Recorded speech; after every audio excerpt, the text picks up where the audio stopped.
Everyone, Phi Farley here, January 4th. It is Friday. Happy Friday, everybody. We have got a little tiny slate of basketball games. Not a whole lot NCAA basketball to pick from tonight. So I have one that I'm going to throw out as a best bet because one of these has to rise to the top as the best on a Friday night. So I have one that I'm going to lean on, break it down and tell you why, as well as I'll highlight on the other one since I have gone through and capped each one. And there's just, one that I think would stand out as being the best option for a Friday night play. All right, if you haven't, though, checked out the NBA picks, a lot bigger slate there. I got my NBA bet out there for you. We also have NFL this weekend. We got the FCS National Football Championship tomorrow morning, so be sure to check that out. A lot of content out there, so be sure to subscribe, like, share, hit the notification bell, check out my picks as soon as they come on out. All right, so let's take this to... First, I'm going to make a comment. Everyone's eyes tonight will be on Buffalo. Going to Eastern Michigan, I think this is way too tempting for an isolated, only 4 games to pick from, and one of them is a ranked team. Massive public money coming in on Buffalo naturally.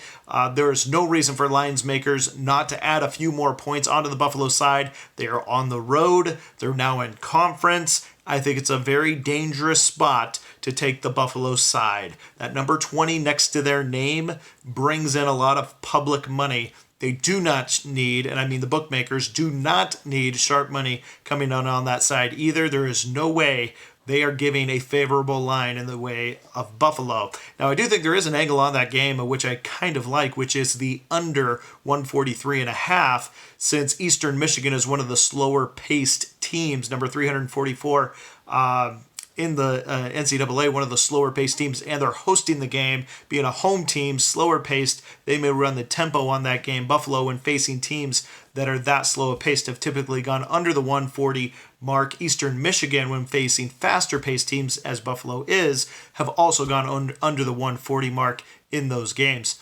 All right, so there's that one.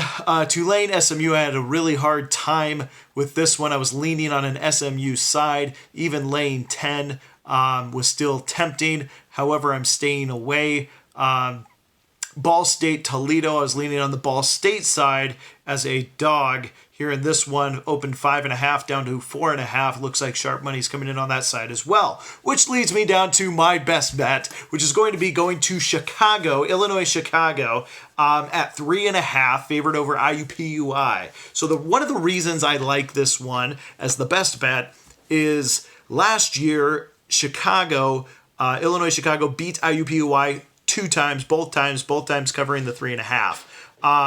I think the biggest reason why this line is not moving up much, it has gone up to 4, back to 3.5, up to 4, back to 3.5. I think those 3.5 points are going to be really valuable. So take that into account. If you're capping this one, if you're interested in this game, take into account those 3.5 points, and they're going to be valuable. When you look at these games, at Wright State, it was a tied ball game. They win the game in overtime by 3. Incarnate Word, Illinois-Chicago, I'm referring to, beat Incarnate Word by 8 at home. Illinois State, they whooped them at home. One thing I like is all these games that are average teams, really, really average, which is what IUPUI is. They're average, they win. So I like that as well. However, they don't win by much. Bradley, very average team. At home, they beat them by 1 point. William and Mary, very average team. They beat them at home in overtime, ended up winning by 5. But in regulation, tie ball game at the end of it. So that's what we cap as, is 0-0 tie at the end of it. And both those teams rank very similarly on KP to IUPUI. That said, IUPUI is on a 5-game road stand. This is number 5, of which they are 0-4 on this road trip. These similar type ranked teams lately, they have not been winning. They have been going down to, including Wright State, of which Illinois-Chicago just beat in overtime. They lost to Wright State by 8. So I don't think this is a good spot for IUPUI to come away with a victory in conference play. So I will lay the 3.5 with Illinois-Chicago on this Friday night and really look forward to a better day tomorrow with a big slate of games. So good luck, everyone, tonight. Enjoy the game. You'll probably watch Eastern Michigan Buffalo. I'll put a little on the under in that one. But my best bet is going to be Illinois-Chicago, laying the 3.5. All right, see you again soon.